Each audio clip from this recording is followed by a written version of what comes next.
하나님을 보는 믿음 마지막 6번째 시간입니다. 하나님을 보는 믿음 6번째 시간으로 요나서 4장 1절부터 11절까지 우리 한 절씩 보면서 그 가운데 나를 향해 주시는 하나님의 모습을 보고 하나님의 심정, 하나님의 속성, 하나님의 그 역사하심을 발견하고 믿음을 가지고 돌아가는 여러분들이 바랍니다. 요나가 드디어 지난주 우리 3장 말씀 보니까요, 요나가 니느웨 백성들을 향해서 외쳤습니다. 왜 외쳤냐? 두 번째 하나님이 요나에게 임하셨다 그랬어요. 우리 하나님은 어떤 분입니까? 우리가 아무리 하나님을 배신하고 하나님 모른 척하고 불순종해도 다시 기회를 주시는 하나님을 믿으시기 바랍니다. 그런데 그렇게 외쳤더니 무슨 일이 벌어졌냐? 1절을 다시 한번 볼까요? 1절 시작. 요나가 매우 싫어하고 성내며. 요나가 매우 싫어했대요. 요나가 매우 성냈대요. 무엇을 싫어했을까요? 3장 위에 보니까요, 하나님이 3장 10절 맨 마지막에 뭐라고요? 재앙을 내리지 아니하셨다 그랬기 때문에 그래요. 요나가 매우 싫어했습니다. 매우 화를 냅니다. 왜요? 이제 당연히 니느웨, 우리 이스라엘을 괴롭혔던 아수르의 수도 니느웨가 멸망당할 줄 알았는데 예수 믿고 구원받으라고 전도했다고요? 아니에요. 너네 이제 다 큰일 났어. 이제 곧 망할 거야 라고 외쳤다란 말이에요. 그럼에도 불구하고 그 땅이 회개하고 돌아오니까요, 요나의 그 외침으로 인해 돌아오니까요, 멸망시킬 줄 알았는데 재앙을 내리지 않겠다고 하는 거예요. 우리 계속해서 보고 있던 예가 있었죠. 일제시대 때, 일제강점기 때 하나님께서 우리 이 조선에 살고 있는 사람 얼마나 일본에 괴롭힘 당했습니까? 근데 저에게 말씀하시는 거예요. 얘야, 저기 일본에 건너가서 수도 도쿄에 가서 외쳐라. 그럼 내가 일본 사람들을 용서해 줄게. 이 말이 안 되죠. 다 없애버려도 시원치 않을 만한데. 옛날에 친구였었는데 저를 괴롭히고 힘들게 하고 너무 나를 힘들게 하는 사람이 있어요. 근데 그 사람이 암에 걸렸어요. 병원에 입원했습니다. 그래서 암에 걸려서 이제 내일 모레면 죽는데요. 근데 하나님이 밤에 저한테 말씀하는 거죠. 아무개야, 네가 가서 기도를 좀 해줘라. 그럼 내가 낫게 해줄게. 요나와 같은 우리는 일본에 가서 외치고 싶지가 않아요. 나를 힘들게 했던 그 사람 위해서 기도해 주고 싶지가 않아요. 도망가고 했는데 하나님은 지중해 한복판에 빠뜨리시고 물고기 뱃속에서 건져내셔서까지 나에게 그 사명을 다시 주는 하나님이었잖아요. 두 번째 주는 하나님. 그래서 외치라고 했어요. 그래서 외쳤더니 어떻게 됐다고요? 정말로 일본이 안 망한다는 거예요. 정말로 그 왼수 같은 사람이 다시 살아난다라는 거예요. 요나가 어떻습니까? 화가 너무너무 난 겁니다. 여러분, 여기서 바로 우리는 우리의 모습을 좀 비추어 볼 수 있어야 하지 않을까요? 우리가 바로 요나와 같은 사람인 것이지요. 주님의 더 큰 계획과 주님의 선한 목적대로 지음받았다고는 하지만 우리는 내가 원하지 않으면, 내가 기쁘지 않으면 언제든지 매우 성내고 화내는 것이 우리의 모습 아닙니까? 이번 한 주간 살아오면서 여러분 어떠셨어요? 우리 옆에서 멋있게 찬양해도 우리 전도사님처럼 항상 방실방실 웃으면서 그렇게 행복하게만 사셨어요? 아니면 또 누군가에게 화내고 성내고 내 뜻대로 내 마음대로 안 된다고 누군가를 힘들게 하고 있었나요? 만약에 내 생각대로 내 중심에 하나님이 아닌 내가 있다면 우리는 얼마든지 내 주어진 상황에 끌려다니고 환경에 화낼 수밖에 없는 연약한 사람들이라는 것이지요. 2절을 한번 보겠습니다. 2절 시작. 여호와께 기도하여 이르되 여호와여, 내가 고국에 있을 때 이러하겠다고 말씀하지 아니하셨나이까? 그러므로 내가 빨리 다시스로 도망하여 싸우니 주께서는 은혜로우시며 자비로우시며 노하기를 더디하시며 인애가 크시사 뜻을 돌이켜 재앙을 내리지 아니하시는 하나님이신 줄을 내가 알았음이니이다. 아멘. 2절 말씀에 있는 내용들이 좋아요, 안 좋아요? 좋죠. 여호와가 어떻다고요? 은혜로우시고 자비로우시고 노하기를 더디하시며 인애가 크사. 근데 1절에 요나가 지금 뭐 하고 있어요? 매우 싫어하고 성내고 있다고요. 여러분, 이 성경에 물론 이 문자에 있는 말씀이 하나님의 주신 말씀이지만 이 성경에 있는 배경과 내용을 잘 이해하셔야 돼요. 요나가 지금 뭐 하고 있는 것 같아요? 요나가 완전히 비꼬면서 말을 하고 있는 거예요.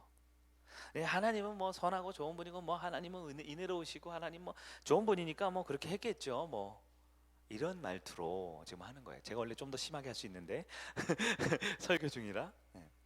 요나가 지금 뭐 하고 있냐? 요나가 죽으려고 환장한 거예요. 자기 마음대로 자기 뜻대로 되지 않는다고요? 하나님의 완전하심과 하나님의 선하심에 대해서 비꼬고 비난하고 정죄하면서 하나님에 대해서 모욕적인 말을 하고 있는 거예요. 그런데 이 요나의 모습이 누구라고요? 바로 나예요. 내가 누굽니까? 어떻게 보면 죽으려고 환장한 것 같아요. 우리는 어떻습니까? 하나님의 역사, 하나님의 선하심, 하나님의 일하심을 내 기분과 내 감정과 내 생각대로 마음껏 판단하고 평가합니다. 그러나 우리가 주일 오후 예배 때 계속 반복적으로 보고 있지만 그리스도인의 삶은 계시 의존적 삶을 살아야 돼요. 우리는 예배 시간에 말씀을 듣습니다. 우리가 기획팀에서 찬양팀 이야기, 예배 얘기를 많이 하는데요. 가장 중요한 요즘의 이슈가 뭐냐면 찬양과 설교 말씀이에요. 여러분, 찬양과 설교 말씀은 똑같은 하나님이 은혜를 누리는 수단이지만요, 조금 다른 느낌이 있어요. 설교 말씀은 계시를 수용하는 시간입니다. 하나님 말씀이 선포될 때, 전해질 때 우리는 내 생각과 다를 수 있어요, 없어요? 있죠. 내 마음에 불편할 때가 있고요. 목사님이 오늘 특집으로 나를 혼내려고 작정하고 내 욕을 하신다라고 몇몇 권사님들이 초반에 많이 얘기했어요. 전 보이지도 않는데 주신 말씀인데. 근데 때로 그렇죠. 왜냐하면 내 영이 그 마음에 좀 찔리거나 두렵거나 힘들 때가 있겠죠. 그러나 말씀이 무엇입니까? 목사님, 나도 할 말 있습니다 하면서 대화하는 시간이 아니에요. 설교 말씀은 수용하는 시간입니다. 그래서 죄송하지만 여러분의 말씀은 나중에 들어드려야 되고요, 설교 말씀 시간에는 말씀을 듣는 거예요. 그리고 나를 바꾸는 시간입니다. 받아들이고 순종하고 수용하는 시간이죠. 하지만 찬양은 어떤가요? 찬양을 앞에서 전도사님과 우리 찬양팀이 인도하면 우리가 찬양을 들어주는 시간인가요? 수용하는가요? 물론 수용도 하지만 내가 주님을 찬양하고 영광 돌리고 노래하는 시간입니다. 그러므로 찬양 시간에 필요한 것은 수용하는 믿음이 아니라 표현하는 믿음이 필요한 것이지요.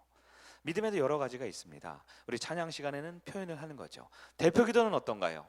대표 기도는 우리 성도들의 믿음과 공동체의 마음을 모아 정해진 권사님, 장로님, 집사님께서 우리 교회를 대표해서 하나님 앞에 올려드리는 회개의 기도이고 또 공동체의 간구의 기도이죠. 이 대표 기도할 때는 우리는 어떻게 해야 돼요? 역시 우리 장로님 기도 잘해. 우리 권사님 기도 최고야. 느끼기만 하는 게 아니라 내 마음도 우리 장로님의 입술의 고백에 나도 아멘 하고 나도 동참하는 것이 필요하죠.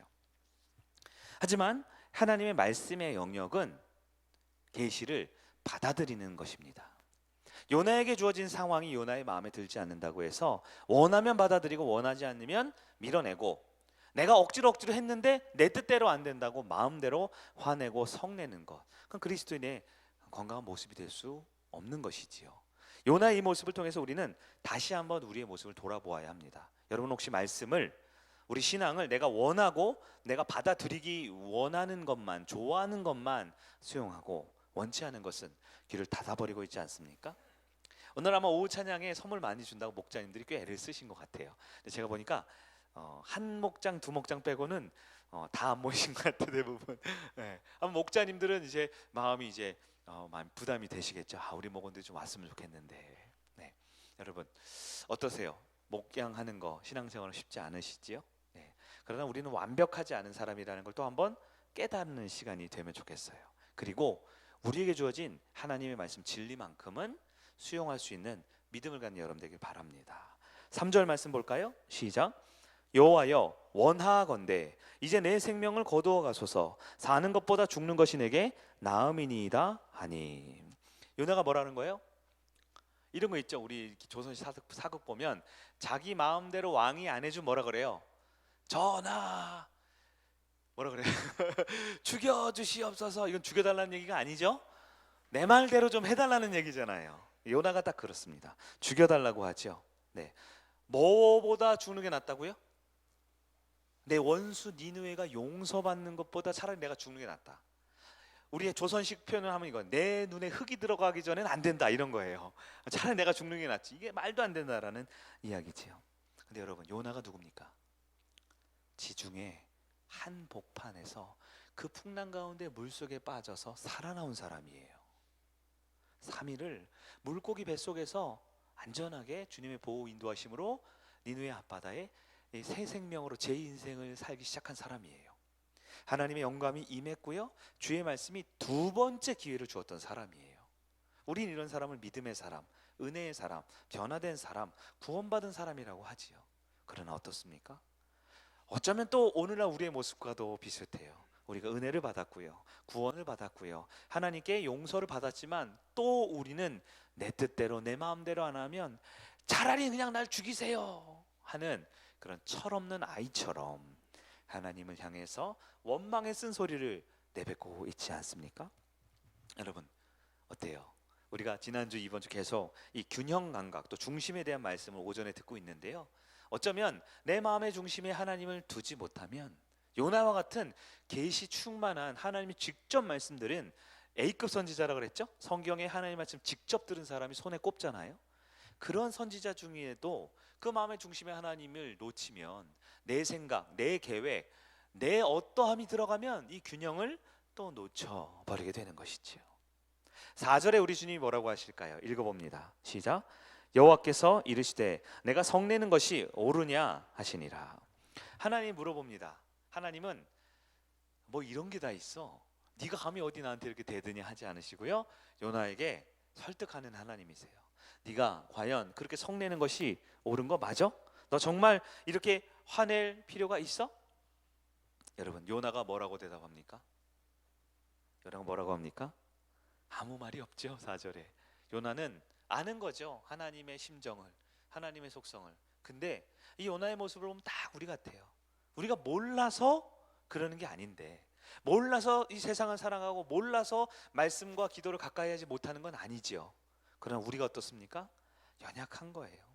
자꾸 또 쓰러지고 실패하고 말씀대로 살겠습니다. 이번 연초에 보세요. 세일의 말씀 양육 21일 동안 하루도 안 쉬고 와서 주여 부르짖으면서 주님 앞에 나아갔지만 어느덧 우리의 이 꽃피는 봄이 되기 전에 또 시든 꽃처럼, 떼약볕에 시든 꽃처럼 신앙도 공동체도 관계도 흔들려 버리는 것, 우리의 모습 아닙니까? 5절 보겠습니다. 5절 시작. 요나가 성읍에 나가서 그 성읍 동쪽에 앉아 거기서 자기를 위하여 초막을 짓고 그 성읍에 무슨 일이 일어났는가를 보려고 그 그늘에 앉아 있더라. 하나님이 물어보니까 차마 하나님 말이 맞지요? 대답을 못하던 요나, 이제 무슨 일이 일어나는가를 보려고 이렇게 딱 성읍을 보고 있어요. 여러분 요나가 기대하는 건 뭘까요? 여전히 망했으면 좋겠다. 여전히 저 원수 같은 인간들 다 불비가 떨어졌으면 좋겠다.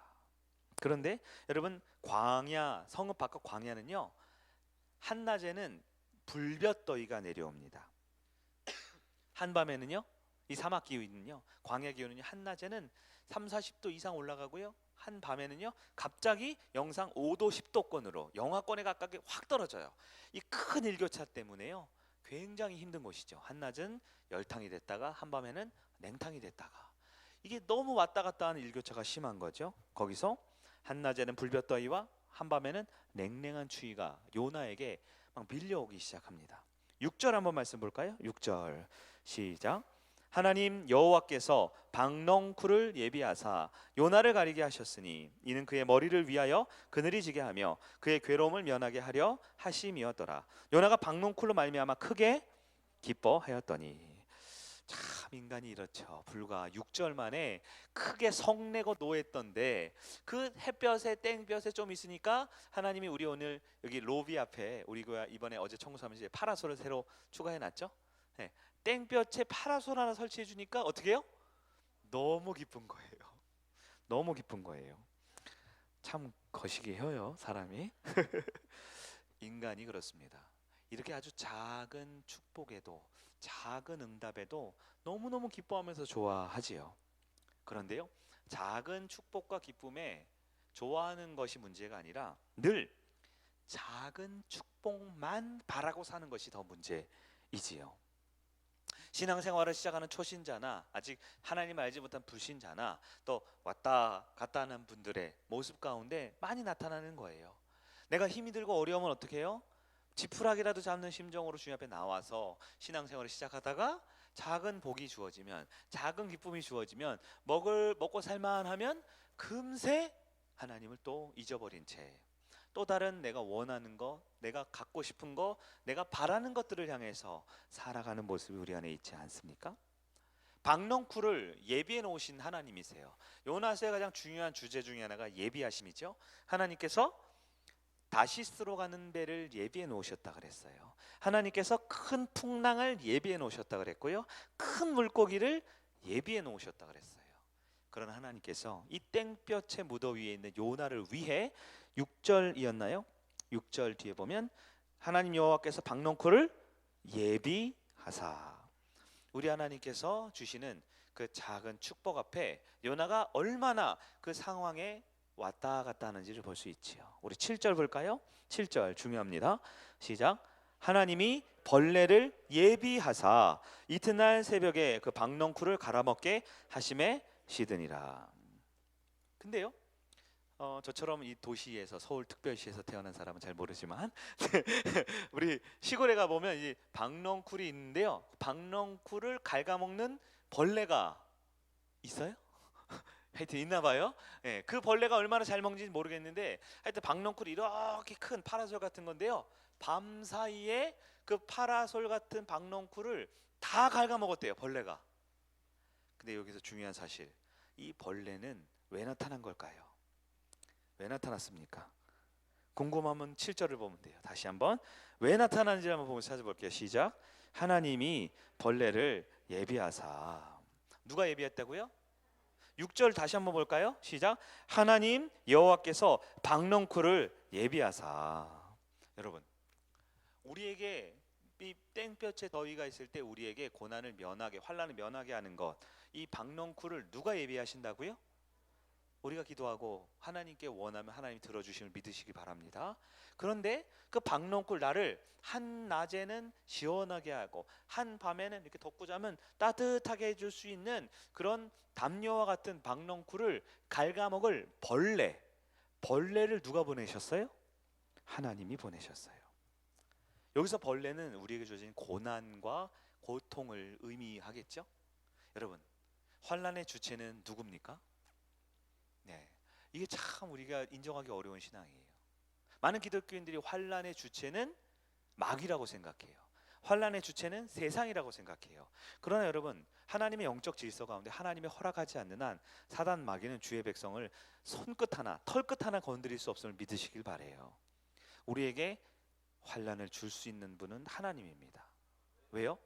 하나님이 하나님 되시기 위해, 우리로 하여금 하나님께 돌아오게 하기 위해. 그러나 우리에게 주어진 환난의 주체가 하나님인 것을 인정하는 성도에게는 환난을 해결할 유일한 해결자도 하나님이심을 믿는 여러분 되기를 축복합니다.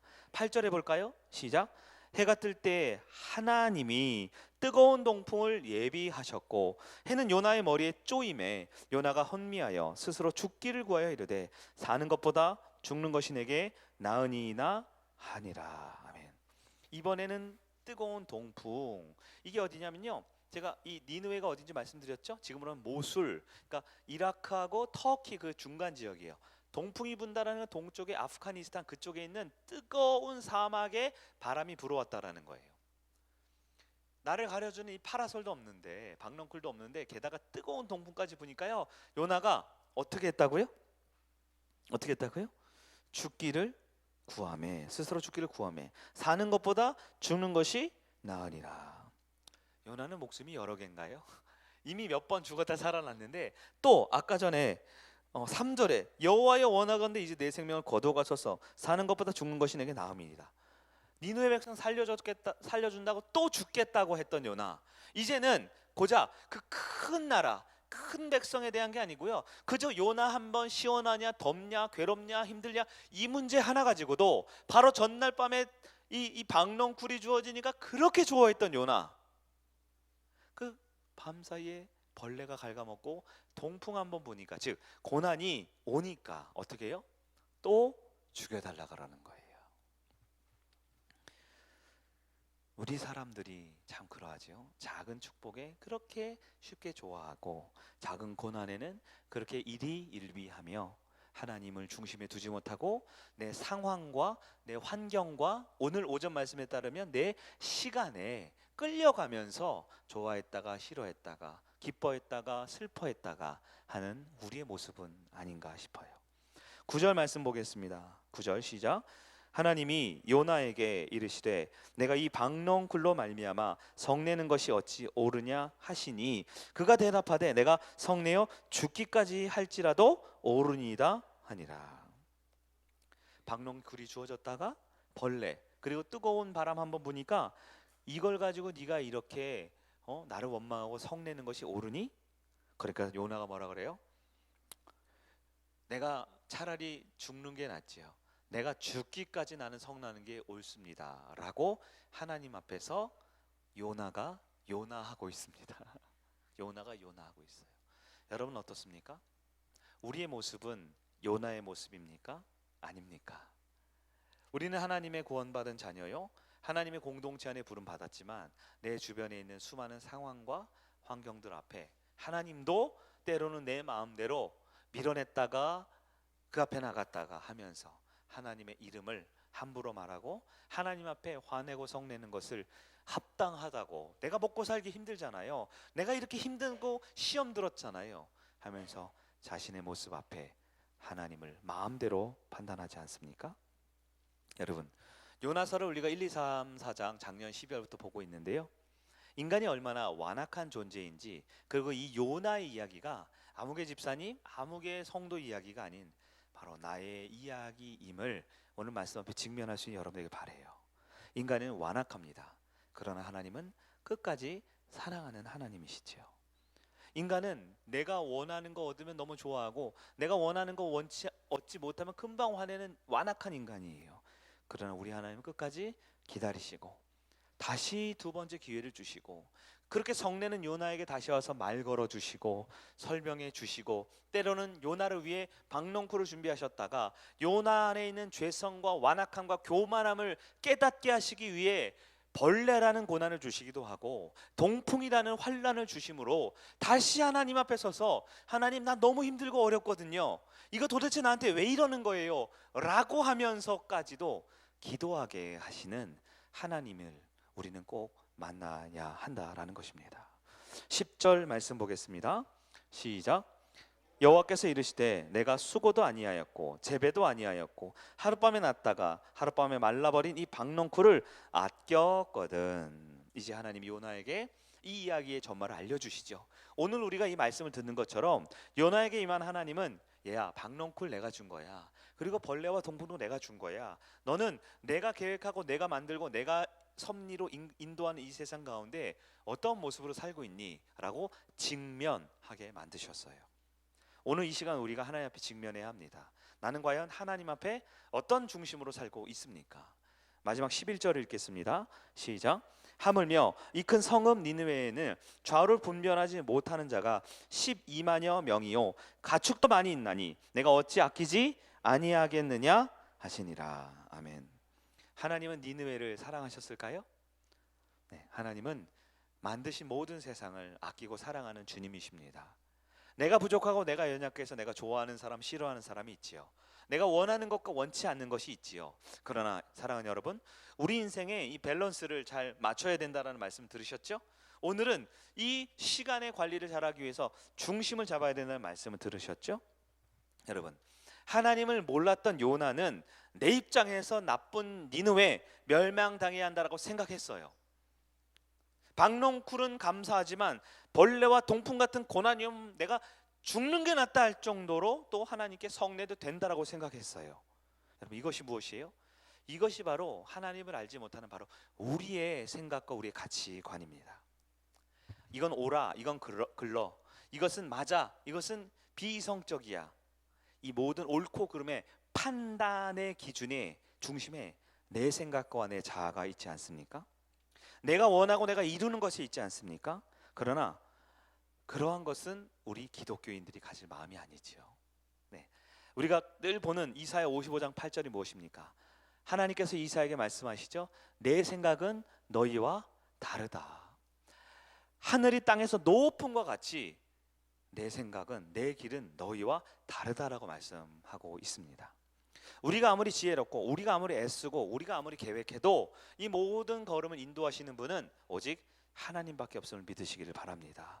그러므로 우리의 삶은 계시 의존적 신앙이 되어야 합니다. 때로는 내가 원치 않은 고난이 있을지 몰라요. 내가 원치 않은 길에 가라고 하실지 모릅니다. 내가 정말 미워하고 싫어하는 곳에 외치라 하시는 것이 주님의 뜻일지 몰라요.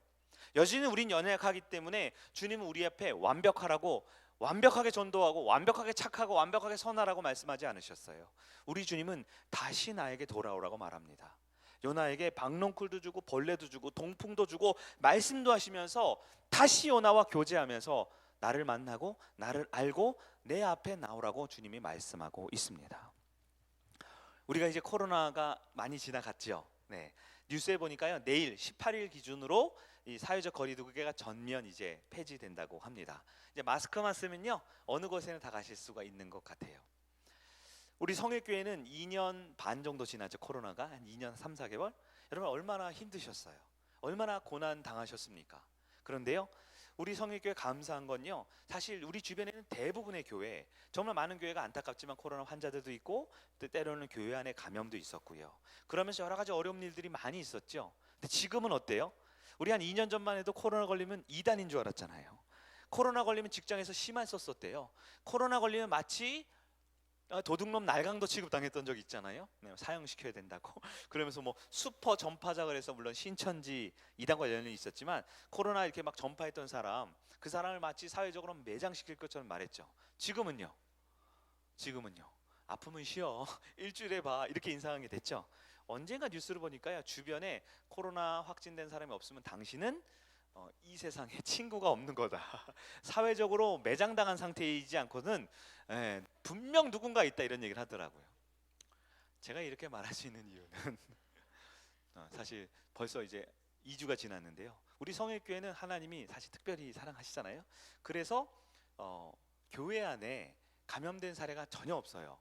밥을 먹고 다 했지만 교회 안에 전파된 일은 없었는데요. 어떻게 목사님, 장로님, 권사님, 찬양 인도자가 동시에 한 2주 만에 다 걸려서 교회 문을 닫아버렸잖아요. 그리고 좀 이제는 말할 수 있지만 죄송하죠. 이제는 이미 다 집단 면역이 돼서 제가 보니 딱 봐도 하나 건너 하나는 지금 걸리신 분들이네요. 네, 안 걸리신 분들은 여전히 좀 불안하고 그렇겠지만 이미 지나간 사람으로서 제가 이 말씀을 여러분 조금 조심해서 왜 했냐? 그때는요 진짜 죽는 줄 알았잖아요. 코로나 걸리면 이단 되는 줄 알고, 코로나 걸리면 성도들 다 떠나는 줄 알고. 그래서 제가 한 1년 전부터 얘기했죠. 저 걸리면 교회 한 주 문 닫는다고. 지난주에 문 한번 닫았죠. 아시죠? 저 때문인 거. 제가 코로나 걸려가지고 문 닫아버렸잖아요. 교회도 못 오게 문 다 잠궈놓고 근처도 못 오게. 이건 다른 겁니다. 이건 다른 거예요. 하나님이 때로는 고난을 주세요. 목사가 설교 못하고 성도들 교회 못 오고 얼마나 우리가 그게 심각하고 어려웠습니까? 그런데요, 그것을 통해서 내가 얼마나 연약한지, 내가 얼마나 부족한지를 알게 해주셨어요. 우리 목자님들과 함께 금요일, 토요일 나눠서요 설교문 쭉 적어놓고 같이 공유했거든요. 제가 들었잖아요, 직접 목자님, 목원들한테. 목사님보다도 낫던데 우리 목자가. 많은 목원들이 목자와 함께 저와 함께 목자님들이 정한 이 말씀을 나누면서 그 줌으로 예배도 드려봤잖아요. 우리가 유튜브로도 들어봤잖아요. 그거보다 훨씬 좋았다, 훨씬 은혜로웠다. 같이 자장면도 같이 목원들께 드시기도 하고. 저는 그걸 통해서 목사가 설교를 잘하고 목사가 열심히 기도하는 것 중요하지만 하나님께서 하나님 되기 위해 이 교회의 주인이 하나님이라는 것을 다시 보여주셨어요. 벌레를 주실 때도 있고요, 동풍이란 뜨거운 바람으로 괴롭게 할 때도 있지만 결국 하나님은 조금도 오차 없이 하나님의 완벽한 일을 이루어 가십니다. 교회를 통해서 감염되지 않은 건 너무나 감사하고, 사실 지금 오늘도 코로나 개인적으로 감염된 일로 인해 교회 못 오는 분들도 있는데요, 거의 저기 그 공산 국가에 버금갈 정도로 우리가 목장 체계가 단단하잖아요. 그래서 누가 감염됐다 그러면 한두 시간 안에 탁탁탁 보고 체계가 돼서 딱 들어오잖아요. 그래서 우리가 주중에 미리 좀 격리도 시작하고 약도 갖다 드리고 병원도 소개해 드리면서 교회 안에 감염 없이 또 이 코로나 위기를 잘 지혜롭게 극복해 나가는 것, 이게 하나님께서 우리 교회 가운데 하나님이 하나님 대신을 보여주고 있는 모습이 아닌가 생각이 들었습니다. 말씀을 정리하겠습니다. 하나님 때로 우리에게 벌레를 보내주십니다. 벌레 징그럽죠. 벌레 내 소중한 박농풀을 갉아먹죠. 그러나 그 벌레는요, 내 교만한 자아를 갉아먹는 하나님의 선물입니다. 벌레를 만나고 동풍을 만나면 내 인간적인 욕구로 가득 차 있는 본성이 깨어지고 돌이킬 수 있는 하나님의 은혜의 과정임을 기억하길 바랍니다. 니느웨는 40이 지나고 안 망했습니다. 그리고 그 많은 사람들이 약 300년 정도 지나서 결국 북이스라엘을 멸망시키게 돼요. 어쩌면 하나님께서 이때 니느웨를 멸망시키셨으면 북이스라엘이 멸망당하지 않았겠죠? 그러나 역사를 우리가 이렇게 보는 것은 참 가정하는 것은 참 웃긴 일이긴 하지만, 하나님께서는 북이스라엘을 하나님 모르고 바알 신앙으로 전 국민이 지옥에 갈 수밖에 없는 그들을 살리기 위해 니느웨를 300년부터 준비시켜 놓으셨어요. 그리고 북이스라엘이 아수르에 멸망당할 때 그 아수르 사람들은 한 사람의 이름을 기억합니다. 누구를 기억했을까요? 요나를 기억했습니다. 그때 우리가 하나님 앞에 멸망당할 수 있는 그 순간 200~300년 전에 우리에게 찾아와서 우리에게 복음을 알려주고 우리로 하여금 다시 회복시켰던 그 요나의 이름을 기억하고 있습니다. 오늘 주제가 응답하라 그때 그 찬양이잖아요. 아마 87년도 우리 이영남 권사님이 처녀같이 예쁘시던, 물론 지금도 아름다우시지만 여기 계시던 대부분들이 앳된 표정으로, 우리 장로님도 나왔죠? 노코멘트 하겠습니다. 네. 많은 분들이 30년 전, 40년 전 그때 모습을 추억하시는 텐데요, 하나님께서는 오늘 지금 우리에게 이 주신 말씀에 은혜와 믿음을 가지고 우리 다음 세대와 오늘 앞에 섰던 이 초록색 옷 입은 친구들 있죠? 이 아이들이 나중에 우리 정도 돼서 기성세대가 돼서 20년 전, 30년 전을 추억하면서 그때 살아계신 하나님이 변함없이 우리에게 때로는 박농풀도 주시고 때로는 벌레도 주시고 동풍도 주셨지만 하나님은 여전히 하나님이시구나, 하나님의 살아계심을 인정하고 변함없는 찬양과 찬송과 은혜가 넘치는 우리 성인 가족들 되시기를 주님의 이름으로 간절히 축원합니다. 아멘.